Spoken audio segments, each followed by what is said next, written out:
My name is Rich Schmidt. I'm here with Bill LeMaster. It's January 22nd, 2020. We're at the Nicholson Library on Linfield campus. Bill, thank you so much for joining us today. We appreciate this.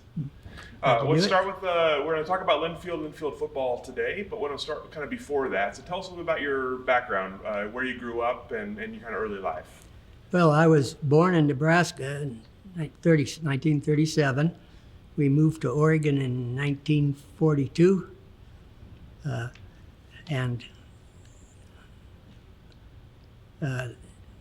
Ultimately, we lived in Newport until I graduated in college.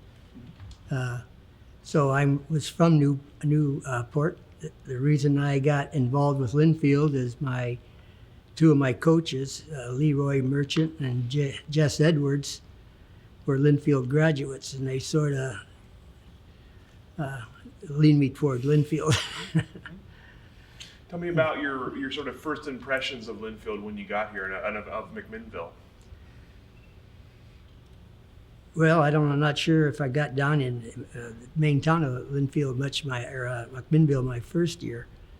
I didn't have a lot of money when I was here, and there's no reason to go down except that we got to go to movies, free movies. So we would go down to the movies on Friday night, I guess. So I really didn't run around McMinnville very much. And Linfield had never been to college before, but everything seemed all right. The buildings were compacted fairly close together. I was a PE major, but I was a PE major only because they told me if I wanted to be a coach, which I wanted to be, was a football coach. If I wanted to be a coach, I had to major in PE, which I wish I had known that I didn't have to because I didn't teach PE in high school. And I was when I graduated, I went down to Riddle for 2 years. They hired me down there to start a football and a track program for the 7th and 8th graders. That was my main job. Then filled me in with some different courses, and so I started 7th and 8th grade football programs at the grade school. My third year, I came up to Newburgh to be an assistant track coach.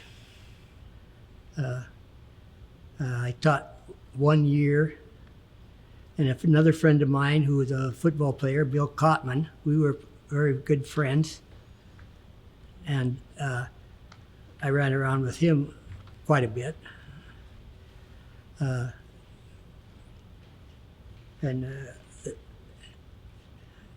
He had been diving for gold down in California, diving the rivers.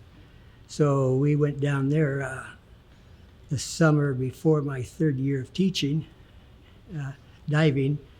And when I graduated in '59, Uncle Sam invited me to spend some time with him for 2 years. And I spent 1.5 years at Heidelberg, Germany, in the NATO headquarters. After I got out, I came back to Linfield and got my master's, and Bill was short an hour or two, and he got his 5th year in. And I spent that summer diving for gold. He made all the rafts and everything, and we spent about 6 weeks living on the river and under a piece of canvas and sort of camping out on the river. We found a little gold, but not a lot. We were finding some finally down in the cracks in the rocks, because you dredge all the dirt out and go down into the cavities. And we were starting to find gold, but then I had talked him into applying for a job over teaching in Germany. And he was hired to go to Germany to teach. We were teaching in a DOD high school in Baumholder, Germany. And so we had to quit. And so after my my third year, year I taught at Newburgh, I went over there, and he and I traveled around Europe for the summer in his van, and I was hired over there to be the football coach at Baumholzer American High School, football and track coach. And I was there for 3 years and met my wife. She was teaching in the high school also. And we were married over there. And then we came back to the States. And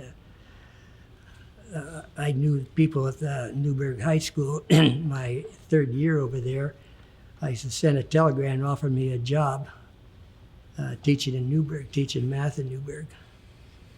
And so I came back to the States and taught in Newburgh High School then from 68 till 95 when I retired. But after a stop in Germany, that's pretty cool. That's pretty cool. Yeah, I was stationed in Germany, and I liked the old country so much that I had to go back so I could travel around and see it all. You don't know. That was in '59. I was there. When effects of war were still scattered all over the place.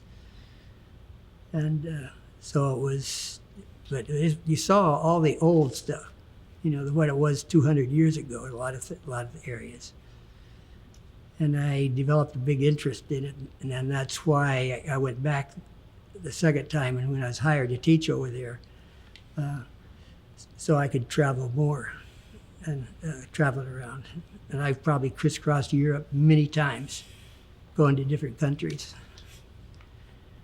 That's pretty awesome. Tell me about your time here at Linfield. You mentioned PE major. Tell me about some of the maybe memorable classes or professors. Well, Hal Smith, he was my track coach at that time. I liked his classes a lot, but I never particularly cared for the PE class. I'd never had PE in high school because at our time, if you're an athlete, and I went out for football, basketball, and track, you didn't have to take PE. So I had no clue how to teach PE classes. And I tried it a little bit a couple of times, but both times the math teachers got sick in the school, and I took over their position. And after the second time, I just stayed in math and taught that for the rest of my career. When we came back to Newburgh, I was a assistant, well, I guess it was freshman football coach and assistant track coach. And the track coach left, and I took over as head track coach. Then there was a little problem with a football coach at the varsity level who was being fired, and they offered him the freshman football job to kind of ease his getting off, which that gave me a chance to quit. And so I quit coaching football.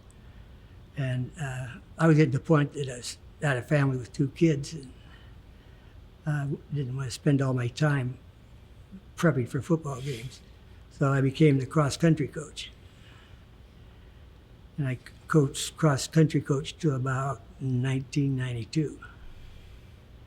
So I never saw a lot of football games early on because cross-country meets are on Saturday. So it was quite a while before I started going to football games. So when you came to Linfield as a freshman, were you here primarily because you wanted to play football? Was football always part of what you wanted to do? Right. I wanted to play football. I was offered a scholarship to College of Idaho, full ride if I wanted to go there, but I saw the scores of their games against the other Pac-10 teams at that time and decided it wasn't a good place to go. And so I was fast. I ran a 10-100, and so they were interested in me both in football and track. But I took the kickoffs and punts a lot of times through the 4 years when I wasn't injured. Now, you mentioned that injury. Tell me about some of your football kind of memorable moments. Football, good and bad. Bad was when I had the shoulder injury, because it really laid me up, and I had to wear a brace on my shoulder, so I couldn't raise my arm way over my head all through my college career, which hampered me in being in ball games, because I couldn't reach for high and for passes and so on. It took a long time for it to heal. But I did. I stayed out for football all my freshman year, even though I was injured. But you can't do much. You hit somebody big and they just go right over you, because you can't move your arm to tackle them or anything. But after it healed up, and when I came back my sophomore year, I was back to being a starter. Quite a few games.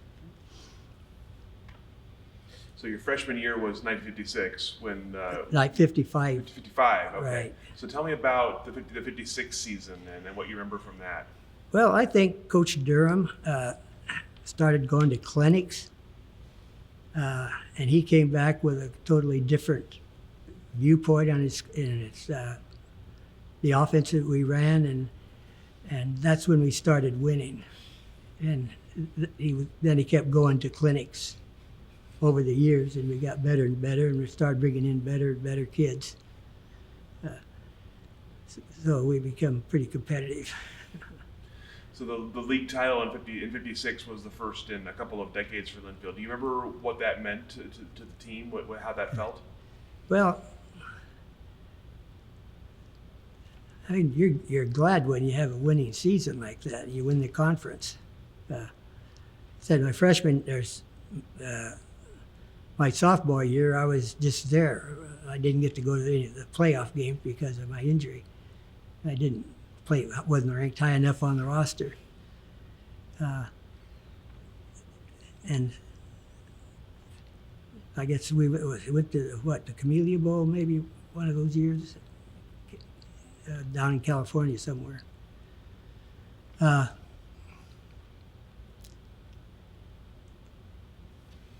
You mentioned the program kind of changing as Coach Durham was changing an offense and kind of bringing in better players and bringing a different system. Tell me about how the program changed while you were there. Were there things you noticed that were different from your freshman year to your senior year? Well, we're getting some better players in. Some of the really good runners were coming in, and we had a pretty solid line. There's some All-Americans that came out of it.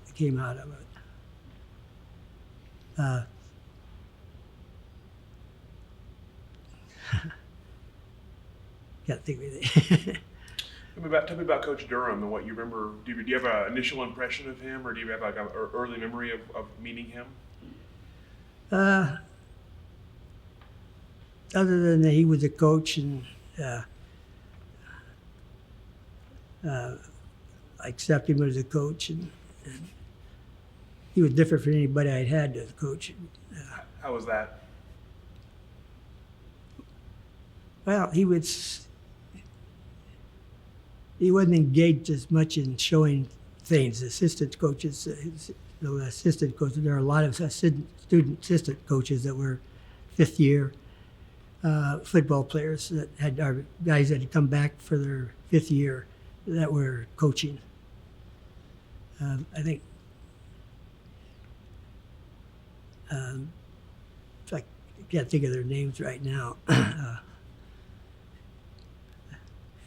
Since you were someone who wanted to go into coaching after you graduated, was there anything you took away from him or from the student assistants that you? Well, I used his offense and defense, quite a bit of his defense, and adapted to high school level. That would split team, we called it in those days. That's why when I quit going to football games, in later years, I started losing track of who all these different guys are. There were no halfbacks anymore. There are no fullbacks. So, but the offense has greatly changed from what we originally had. It's evolved. You mentioned that you were involved in kickoff and punt returns. What else did you play offensive and defensively? I was a offensive halfback, left halfback, I think, and I played that position running most of the time. We had some good ends, and halfbacks once in a while got to go out for a pass, but mainly it was ends. They don't have the split ends and all that like they have these days. So there were certain guys that they passed to.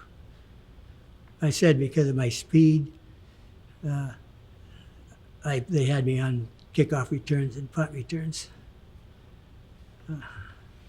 Are there any games that stand out to you as you look back? Are there any memorable opponents or memorable wins?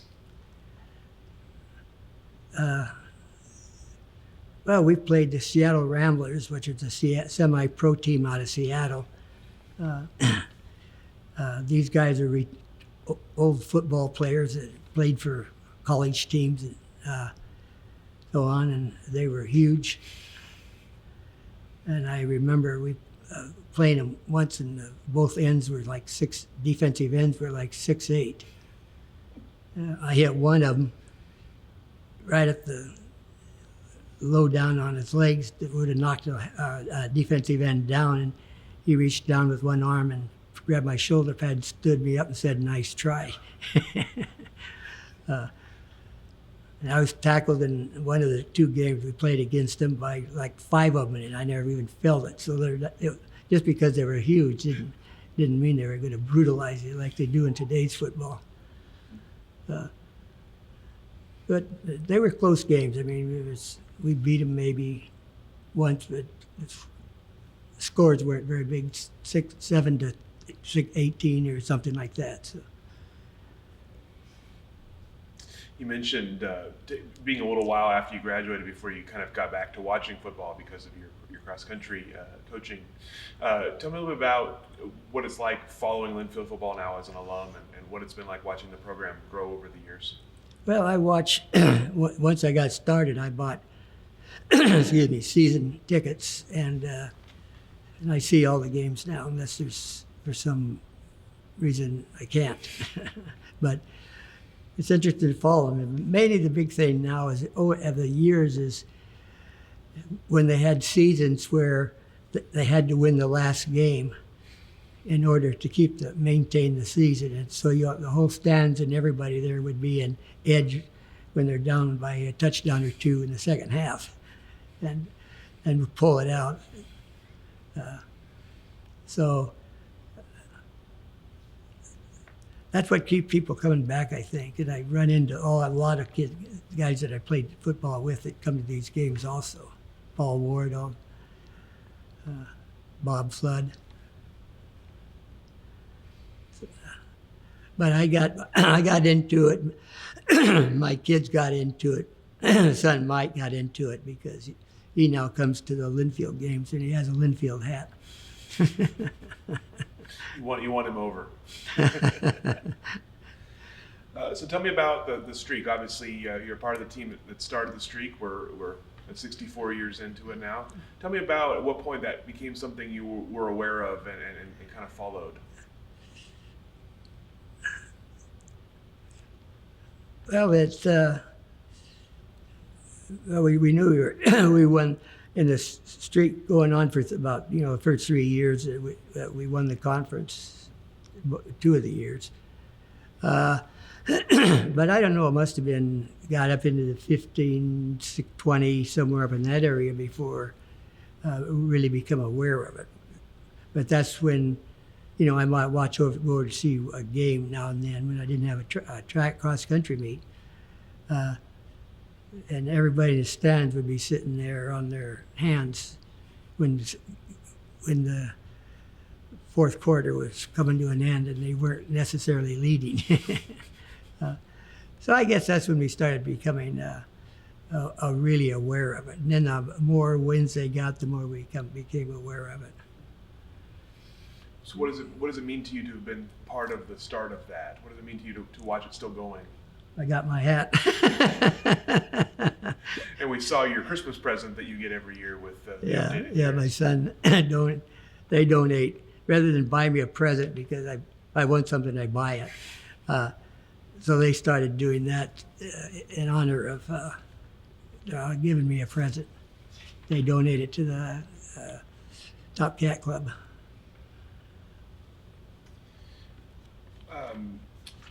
Tell me a little bit about, you mentioned all the things you did after you graduated Linfield. Tell me a little bit about sort of the meaning of your Linfield education, or the value of your Linfield education as you went on.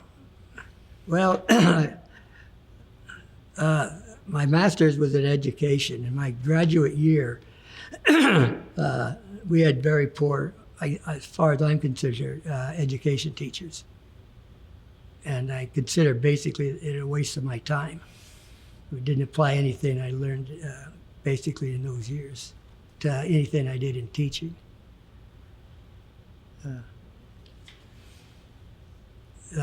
So I think I was always proud I graduated from Linfield, so I always put that off on anybody that didn't graduate from Linfield. So tell me what it's like coming back to campus now. Now that the campus looks the way it does now, what's it like being back here at so many years after graduating? Well, it's nice, but I'm getting old. I've got all these injuries that have come in, and I can't walk long ways. So I really don't come back to the campus much, other than drive through it. A while back, they set up a fund for Dr. Edmonds in the biology department. She was my biology teacher, and I donated to the college on inviting people to come in on her the program they set up for bringing in experts in the fields to come in and lecture here at Linfield. I liked Dr. Bowling, who was my anatomy and physiology teacher.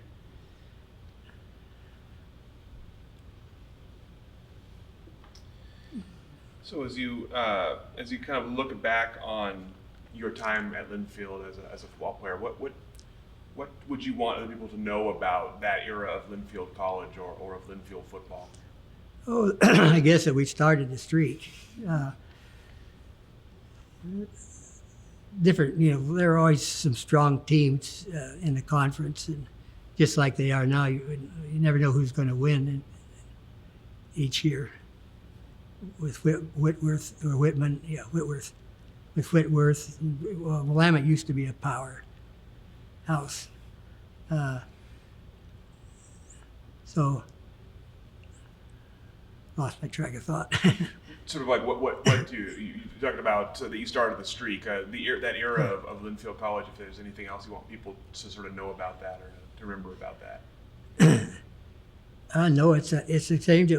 We changed the way we played football and became more concerned with about winning games, I think. And it's a trend that just has continued with the football players over the years.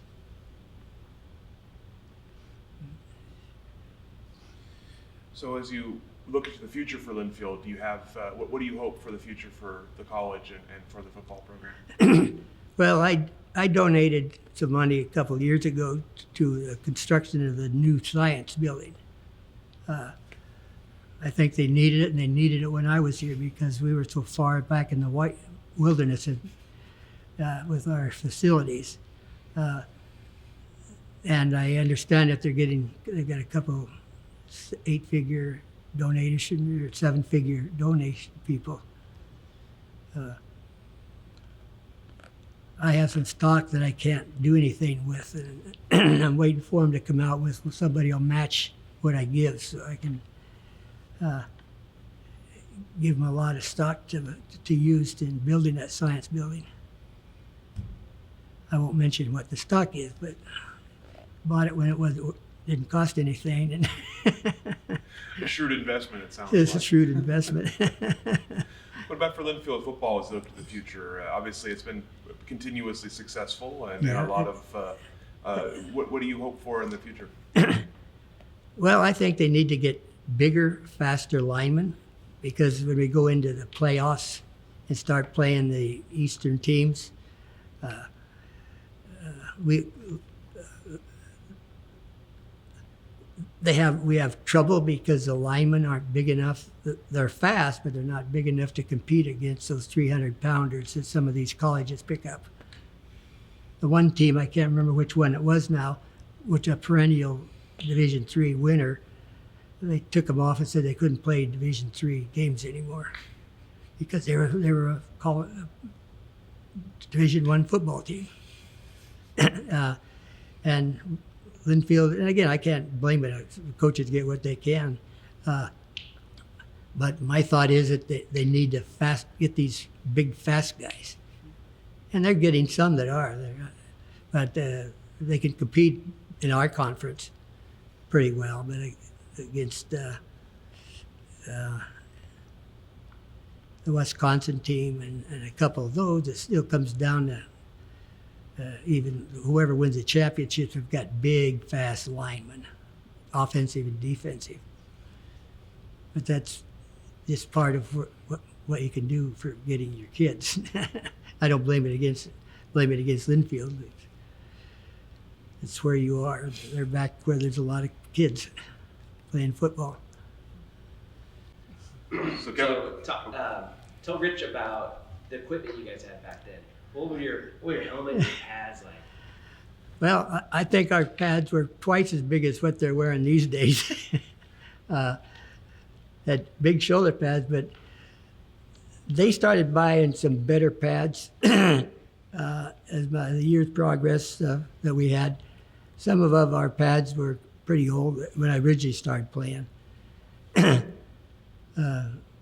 But we had to have knee pads in our pants, which I noticed they're not wearing them anymore. I don't know how they can play football with that because we spend a lot of time getting, if you're alive, carrying the ball, getting your knees slammed into the ground. We had good pads. We started out with pads hip pads and so on, that you put on as like a belt and so on. They ended up buying pants, like shorts that had the pads built in them, which really helped out on. We had an option of low-cut shoes or top-cut shoes. I started out in high-top shoes, but after a year, when I could get a new pair, I went to the low-cuts because they were a lot easier to put on, and I think they were just as good. what about the helmets? Our helmets, and generally pretty good. My freshman year in high school, being a lowly freshman, I was given an old leather helmet. And the first guy that fell on me, I went into the coach and said, "You got to give me something else." And he gave me an oversized helmet because we didn't have enough helmets and being a lowly freshman, you're one of the last choices. But I did become a starter on defense and I did finally get a good helmet. I think their helmets were good. I started wearing a nose brace on my helmet, which now everybody has them, but in high school, I fell down and somebody landed on my head and pushed my nose to the ground, so I had to wear a metal brace on my helmet so that my nose didn't get smashed. And so I wore those in college. They got one for me and put it on my helmet, which was good. Did everybody have those, or was that? No, it was optional. And then somewhere year two, they come out with a plastic one that came around and protected your face. And everybody had to wear those, I think. Then they ultimately came out but it's proven it's come along. They've come out with what they have now, which is a big improvement. But I think we got some new uniforms, maybe junior, senior year. It was all based on finance in those days. That was my question. I loved your involvement there. Are there, as a longtime follower of the program, do you see any traditions or coaching philosophies that are still the same today as they were when you were a part of the program? They want to win. I think that the way they work with the teams now have improved greatly from when I played. The game was over. The game was over. When I played, here now they get everybody together and huddle up and talk about it. I think a little bit.